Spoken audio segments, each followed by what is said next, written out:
El planeta Tierra se organiza mediante una anarquía de estados. Son como tribus en un mundo sin reglas en el que cada uno vela por su propio beneficio.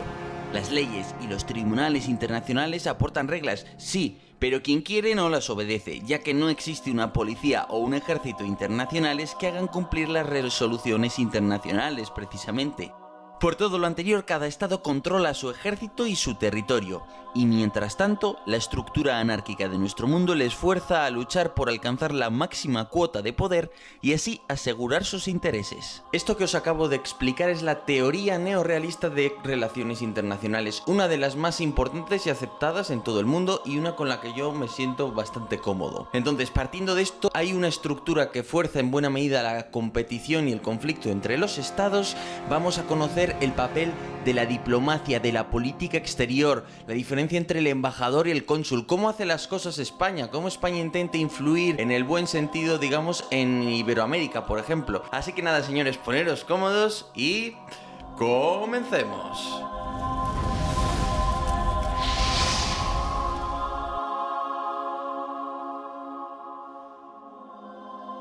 Hace 20 años España se arriesgó a un conflicto con Marruecos por un simple islote que nadie conocía llamado Perejil. Hace 7 años Rusia ocupó Crimea y expulsó a Ucrania. Hace 5 años Turquía conquistó una parte del norte del país innombrable y el idioma turco hoy día está reemplazando al árabe.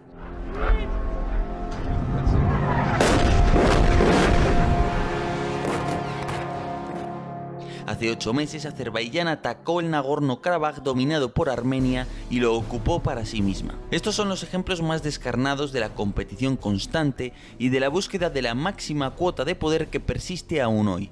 Sin embargo, no todo se basa en el uso de la fuerza. La cooperación, la diplomacia y una buena política exterior son claves. Pero un momento. Antes de continuar, permitidme que os presente a quien ha patrocinado este vídeo, la marca Aitor de cuchillos, una marca española muy tradicional. Este es el modelo oso blanco, hay otro, el oso negro. Si introducís el cupón que aparece en pantalla os harán un descuento al adquirirlos y son cuchillos muy interesantes porque son los que emplean las fuerzas especiales en España. Son unos cuchillos que se diseñaron hace ya muchas décadas precisamente para servir a sus necesidades. Tienen esta hoja que imita la de la falcata ibérica y bueno, de hecho si veis cualquier escudo de operaciones especiales del ejército o de la Guardia Civil en España veréis que llevan este machete por símbolo. Y si estáis interesados os dejo abajo el cupón y lo podéis emplear directamente aquí tal y como lo veis en pantalla. No sé si recordaréis haberlo estudiado en Maths, aquello de los sistemas bismarckianos, ¿no? Cómo Otto von Bismarck, después de la victoria de Prusia sobre Francia en la guerra franco-prusiana, emplea la herramienta diplomática de una manera muy habilidosa para lograr aislar a Francia. Y lo cierto es que Otto von Bismarck lo consigue. Empleando esta herramienta logra que Francia esté aislada durante mucho tiempo, logra preservar el estatus de fuerza que había ganado Alemania y a la vez preservar la paz. La herramienta diplomática es apasionante. El concepto moderno de embajada surge a partir de la Guerra de los 30 años y la Paz de Westfalia. En aquella época, Europa se convirtió en el recipiente de numerosos reinos-estado que empezaban a tener la necesidad de aliarse, guerrear y coordinarse. La intensidad de las relaciones políticas era tal que ya no bastaba con recurrir al sistema de cartas y emisarios. Empezaban a ser necesarios los representantes permanentes, o sea, las embajadas y los diplomáticos. Claro, ¿qué sucede en aquella época de monarquías cuando se instaura la semilla, digamos, del cuerpo diplomático? Hay muchos nobles, mucha gente pudiente, luego posteriormente va a ir entrando la burguesía en el cuerpo diplomático. Se va a dar una selección natural, por así decirlo, de personal más bien aristocrático, más bien conservador, más bien monárquico, ¿no? Y entonces eso va a conformar el origen del cuerpo diplomático, igual que sucede con otros cuerpos de la administración, principalmente, por ejemplo, las Fuerzas Armadas, la policía, son cuerpos más tendentes al conservadurismo. Dentro del cuerpo diplomático español, antiguamente se distinguían dos carreras administrativas, la diplomática y la consular. El diplomático se encargaba de la representación política del Estado, mientras que el cónsul se dedicaba a las labores administrativas y burocráticas. Por eso, si necesitas ayuda en el extranjero, lo normal será que te atienda el cónsul, no el embajador. La carrera diplomática estudiaba más la negociación y la política, mientras que la carrera consular se centraba en el derecho comparado y el derecho internacional. Ahora que la distinción ha desaparecido, a veces se critica al cuerpo diplomático por ser excesivamente legalista. Junto a estos, destacaba una figura que aún mantiene un nicho relevante, el embajador político, un embajador elegido a dedo por los políticos. Aunque pueda parecer algo negativo, esta figura es útil por cuanto el presidente del gobierno pueda necesitar a alguien de confianza para representarle ante determinado estado u organización internacional. En el caso español lo apuntaba a Ejércitos como una crítica y me pareció la verdad interesante comentarla, ¿no? Se hablaba de que el cuerpo diplomático español es muy legalista, piensa más en las leyes internacionales que no tienen poder coercitivo, no tienen poder de imponerse y no en cambio en términos de poder. De hecho, cuando surge en la década 1830-1840, pues vamos a encontrar que es el mismo momento en el que van a aparecer esos términos, relaciones internacionales sustituyendo a relaciones diplomáticas, derecho internacional sustituyendo a lo que siempre se había llamado el derecho de gentes, el jus peregrini, todo eso heredado de tiempos de Roma. También es cierto que es una necesidad, ¿no?, que el cuerpo diplomático pues haya un conocimiento muy importante de la materia legal y se tiendan a enfocar quizás excesivamente los asuntos desde esa óptica. Bueno, pues habría que verlo, pero me pareció un argumento interesante. Ahora bien, la política exterior no ha sido coto exclusivo del Ministerio de Exteriores. Los ejércitos y los ministerios de defensa a menudo han sido otra importante herramienta, y os lo voy a demostrar. Cuando Mohamed VI lanzó su población contra Ceuta, España reaccionó desplegando blindados BMR 600 sobre una playa. Un mensaje muy claro. Poco después de este suceso, la Armada Española ha realizado por primera vez la intercepción de un misil antibuque supersónico que volaba rozando las olas. Defensa y exteriores a menudo mantienen dos políticas exteriores que se complementan, aunque a veces choquen. Un ejemplo de colaboración entre defensa y exteriores, el que podemos observar a través de la Armada. La Armada, por ejemplo, en 1908 envía la corbeta Nautilus a Cuba, ¿no? Pensad que 1908 era el primer decenio desde la guerra de Cuba, ¿no? Por tanto, era una cosa muy simbólica. El envío de distintos acorazados a Estados Unidos, a Chile, a Costa Rica, precisamente en aquellos tiempos, ¿no? En la primera mitad del siglo XX. Uno de los buques más importantes en este aspecto en la colaboración entre defensa y exteriores es el Juan Sebastián Elcano. Entonces este buque se envía a otros países y es una manera de congraciarse con ellos, de que vaya por distintos puertos, de que se dé a conocer el papel de España, de la Armada Española y este tipo de cosas. Supongo que lo podemos encuadrar dentro de lo que se conoce como el poder blando, esa influencia cultural, esa influencia, digamos, persuasiva que tienes a través de tu cultura, de la imagen que proyectas en el exterior. Y este bonito buque, pues en ese sentido hace una buena labor. Pero no nos vayamos por las ramas, veamos cómo funciona nuestro ministerio. El ministro manda en su ministerio, pero para hacerlo recibe el apoyo de varios órganos. Primero, hay una subsecretaría de Estado que sirve para planificar las finanzas y la logística. De este órgano también depende la Escuela Diplomática, una entidad con mucha tradición en la que se forman a nuestros diplomáticos. El segundo órgano es la Dirección General de Comunicación Exterior, que sirve para transmitir los mensajes y la imagen política que el ministerio desea.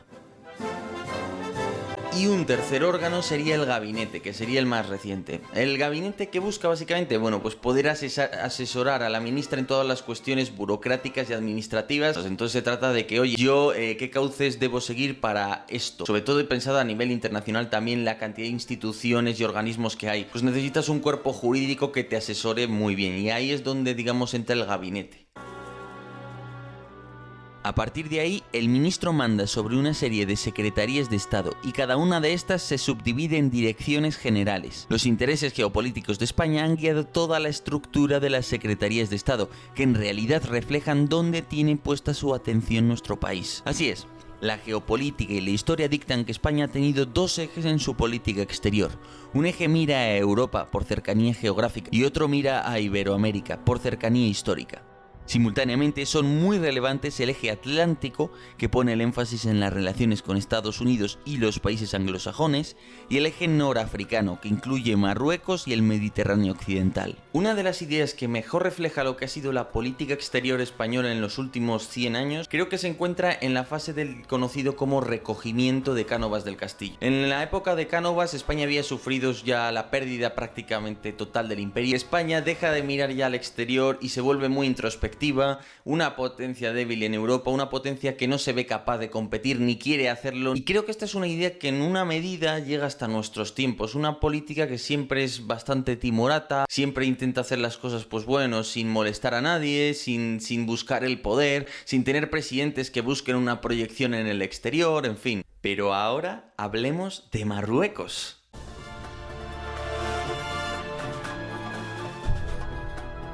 Marruecos ocupa un lugar muy especial para la diplomacia española. Es tradición que un presidente electo en España haga su primera visita de Estado a Marruecos, como una manera de ganar confianza ante el rey Mohamed VI. Y es que no realizar esa visita puede ser sentido casi como una ofensa en Rabat.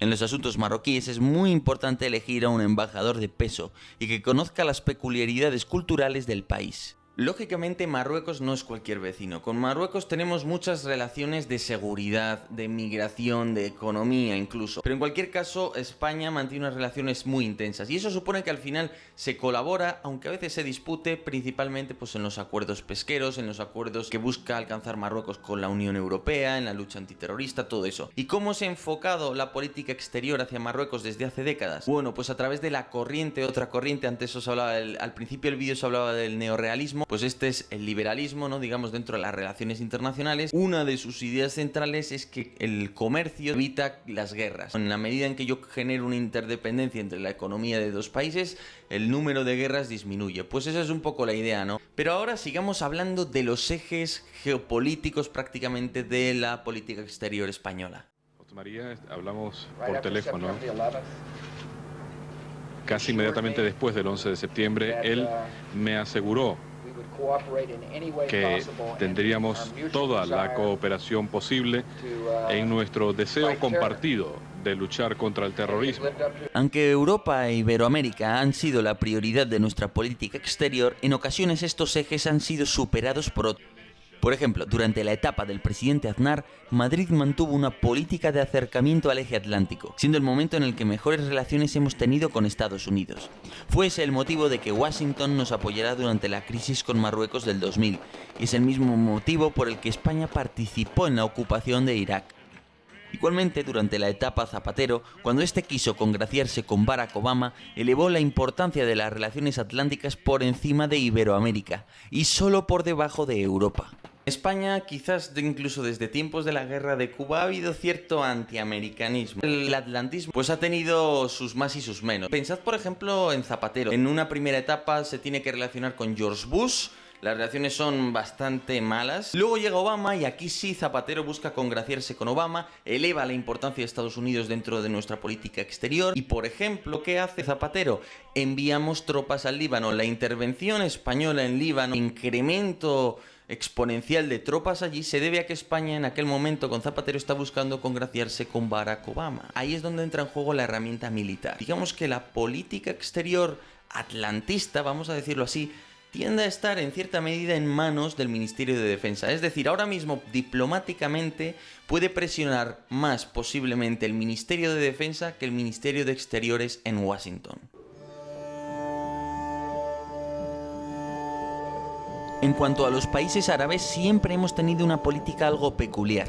Cuando Franco luchó por romper el aislamiento posterior a la Segunda Guerra Mundial, una de sus bazas fueron los países árabes, un grupo de países nuevos, emergentes y descontentos.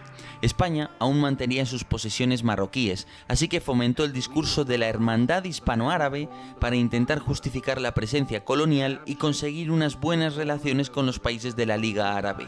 En este aspecto, el papel de la Casa Borbón fue muy relevante, ya que los monarcas árabes se sentían ante iguales al tratar con la realeza europea. En el caso de Israel, España es uno de los últimos países europeos en reconocer ese estado. ¿Por qué sucede esto? Bueno, pues porque entre otras cosas España, como ya hemos dicho, había trabado muy buenas relaciones con los países árabes y en ese sentido había ido adoptando su postura. A partir de ahí, en los años 80 se reconoce al Estado de Israel. España incluso tiene algún papel importante tratando de mediar en ese conflicto palestino. Un papel que, bueno, a la hora de la verdad no va a provocar grandes cambios en la situación entre Israel y Palestina. España en general, desde entonces, lo que hace es adoptar la postura de la Unión Europea con respecto a la cuestión de Palestina. Reconoce Tel Aviv y no Jerusalén como capital del Estado israelí y, bueno, todo este tipo de cosas.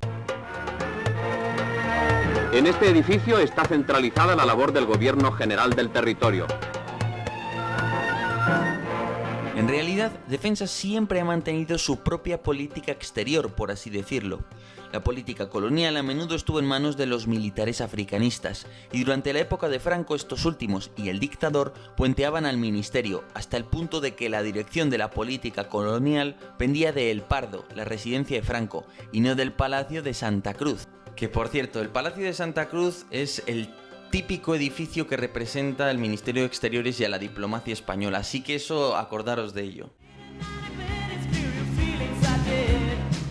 En 1990, Felipe González despachó varios buques de la Armada para participar en la Guerra del Golfo, ello a la vez que Estados Unidos utilizaba la base naval de Rota y la base aérea de Torrejón de Ardoz para orquestar su esfuerzo logístico contra el ejército de Saddam. En fechas más recientes, Defensa ha hecho política exterior a través de la OTAN, desplegando una fuerza mecanizada en los países bálticos, colaborando en las misiones de policía aérea sobre el Báltico y el Mar Negro, o participando en las misiones de apoyo al ejército iraquí contra el Daesh. Pensad en cuando España decide implicarse en las misiones de Mali, por ejemplo, para intentar crear cierta estabilidad y que no se produzcan grandes corrientes migratorias hacia España.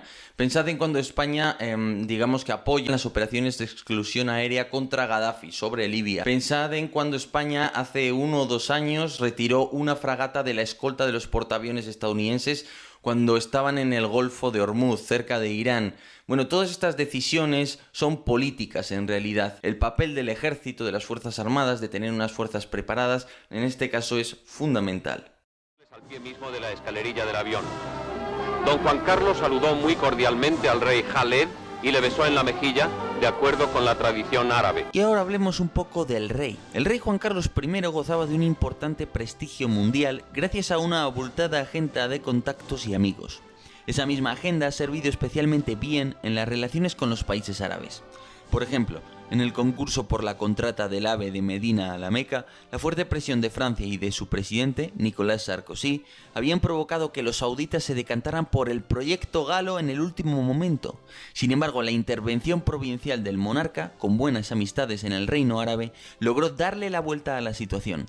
Así es, la Casa Real es una herramienta útil, especialmente cuando se trata de entablar relaciones con otras monarquías. Pero no nos quedemos en la anécdota. Nuestro ministerio tiene muchas herramientas del conocido como poder blando. Como hemos esbozado antes, el poder blando es ese poder que es persuasivo, no coercitivo, que no es como el poder militar, el político, el económico, las sanciones, ¿no?, que te presionan. Este busca generar una influencia cultural. Quizás la herramienta más importante de España, o una de las más importantes, sería, por ejemplo, el Instituto Cervantes. También podríamos pensar en otras como Casa Árabe, Casa América, pero yo apuntaría que España no tiene tanta influencia en los aspectos fundamentales. ¿Cuáles serían esos aspectos? Por ejemplo, una buena política de radiotelevisión a nivel mundial, esté en inglés, en francés, en árabe, en chino si quieres. España no sé si tiene algún esfuerzo coherente, estatal, en Iberoamérica y poquito más. Además, que yo sepa, no tenemos grandes lobbies en ningún lugar. Otro ejemplo sería el de traer alumnos de élite de otros países, educarla aquí, y el día en que esa gente tenga empresas o tenga puestos políticos, pues es mucho más probable que se acuerden de ti a que se acuerden de otro. Por ejemplo, de Marruecos nos traemos en general a la élite de segunda fila. La gente pudiente de Marruecos, la auténtica élite, suele ir a Francia y en menor medida al Reino Unido, Estados Unidos. Quiero darle las gracias al presidente Hugo Chávez por su bienvenida, muy afectuosa bienvenida. Y hablando de Casa América, ese continente y sobre todo las naciones que una vez pertenecieron al Imperio Español siempre han tenido un lugar destacado en nuestra política exterior. Y podemos decir que el interés es mutuo, ya que España también tiene un papel especial en la acción exterior de los países de habla hispana. Recordad que durante la batalla de Nayaf en Irak, las tropas hondureñas, salvadoreñas y españolas combatieron codo con codo, un hecho que no fue casual, ya que los contingentes que España envía al extranjero a menudo se juntan con las tropas de países centroamericanos, sudamericanos o caribeños durante las misiones internacionales. No te puedo encontrar, ya me estoy desesperando. En todo caso, durante los años 90, el auge del liberalismo y la potencia económica española hicieron que el número de inversiones de Madrid en los países del antiguo imperio se dispararan. Poco después llegó la época de las cumbres iberoamericanas, y al final de poco han servido, pero lo interesante es que fueron un esfuerzo de Zapatero por distanciarse del eje atlantista en la primera etapa de su política exterior, una manera de diferenciarse de Aznar. Junto a todo esto, España suele ser considerado un actor diplomático de referencia en la región, un espacio neutral en el que negociar o refugiarse. Finalmente, el idioma español y su divulgación mediante la red del Instituto Cervantes ha servido para promocionar la cultura hispana en todo el planeta, una herramienta de poder blando de primer orden. Por ejemplo, si alguna vez pasáis por el Museo Militar de Burgos, ahí hay un Kalashnikov de las guerrillas de Centroamérica. No recuerdo ahora mismo si era de Honduras o de El Salvador. Parece ser que durante los procesos de desarme de aquellas guerrillas, una de aquellas guerrillas que no depondrían las armas si no era ante un oficial español, que no lo iban a hacer ante un oficial de otro país. Entonces ahí vemos que, aunque parezca que no, pues tenemos, para lo bueno y para lo malo, unos vínculos muy fuertes, lógicamente, con Iberoamérica. Y esto es bidireccional, no solo España hacia ellos, sino también ellos con nosotros, por así decirlo. Eso sí, ha llegado el momento de ser críticos. El cuerpo diplomático y el servicio exterior son organizaciones con un fuerte corporativismo. Son ellos los que determinan qué necesidades existen o no. Todo esto no tiene por qué ser negativo en sí, pero es cierto que resulta difícil encontrar una sana crítica pública a nuestra diplomacia desde el propio cuerpo. Y el segundo punto, y el más criticable de nuestro ministerio, consiste en la falta de planificación estratégica realista, o al menos una planificación estratégica suficientemente buena. Veamos por qué. Los objetivos de cualquier cuerpo diplomático que se precie históricamente han sido la seguridad del Estado, la promoción de la economía de ese país y, en último lugar, pero también igual de importante, la representación política del Estado ante los otros estados. ¿Pero con qué nos encontraríamos a día de hoy en España? ¿Se siguen estas ideas? Pues ahora lo vais a ver. De entrada, nuestra estrategia de acción exterior tiene la temeridad de fijar nada más y nada menos que 11 objetivos distintos. Tal número de objetivos hace difícil conseguir una estrategia clara y operativa, pero la cosa empeora cuando vemos objetivos tan dispares como el número 4, la lucha contra la pobreza y la solidaridad con los países en vías de desarrollo, y el objetivo número 6, control de armamentos, eliminación de las armas de destrucción masiva y limitación de los arsenales convencionales. Tema de los objetivos, ¿no?, del que os estaba hablando. Vamos a leer algunos. Por ejemplo, uno dice mantenimiento y promoción de la paz y la seguridad internacional. Luego, el sexto objetivo dice control de armamentos. El de seguridad internacional no debería ya incluir el control de armamentos. ¿Por qué el de control de armamentos es un objetivo aislado y específico, ¿no? Los tres objetivos, para mi gusto, más importantes son los últimos de la lista. Que uno es la seguridad de España y sus ciudadanos, la asistencia y protección de los españoles en el exterior, yo pago mis impuestos para algo, ¿no? Y la promoción de los intereses económicos de España en el exterior. Lógicamente, estos serían los tres objetivos típicos de cualquier política exterior. Sin embargo, son los últimos, y por encima de ellos no es una lista jerárquica, pero hombre, ponerlos al final. Por ejemplo, por encima está la promoción del Estado de Derecho y de los derechos fundamentales y las libertades públicas, o la lucha contra la pobreza y la solidaridad con los países en vías de desarrollo. ¿No debería alguno de estos ser quizás un objetivo secundario? ¿Es lógico que la lucha contra la pobreza en un país de África sea un objetivo tan importante como garantizar un servicio bueno a mis ciudadanos en el exterior? La promoción del Estado de Derecho, todas esas cosas. ¿Qué vas a hacer? Cuando aparezca una democracia en Túnez, ¿vas a intentar ayudarles para que salgan adelante, instruirles sobre cómo funciona una democracia? Vale, no lo veo mal, pero ¿eso es un objetivo a la altura de la seguridad de España, por ejemplo? Al margen de eso, hay una cosa que se me había olvidado deciros, y es interesante. Desde los últimos 15-20 años, en realidad desde la reforma que acometió en su momento, si no recuerdo mal, Felipe González en los años 80, el sistema de secretarías generales es muy parecido, ¿no? Tenemos la subsecretaría, que se encarga, digamos, de la logística, y las secretarías generales para distintos grandes objetivos y grandes áreas geográficas, ¿no? Pero hay una nueva, es lo único que ha cambiado en los últimos 15-20 años, la Secretaría de España Global, que es en el fondo la famosa marca España, porque esto antes era una cosa separada, ¿no? No estaba en un ministerio, sino que era una entidad propia. Pero bueno, señores, eso ha sido todo. Espero que hayáis podido disfrutar de este vídeo. Os dejo abajo mi Patreon por si queréis apoyar el trabajo que estoy haciendo desde hace un año y pico, porque creo que está yendo bien, estoy invitando a gente interesante al canal, y bueno, espero que hayáis disfrutado de las entrevistas del jueves. Si estáis interesados en adquirir alguno de estos cuchillos, uno de estos machetes de la serie Oso Blanco u Oso Negro, os harán un importante descuento con esto que aparece en pantalla. El término cosas militares lo introducís en el cupón de descuento al adquirirlos. Así que nada, señores, muchísimas gracias por estar ahí y hasta otra.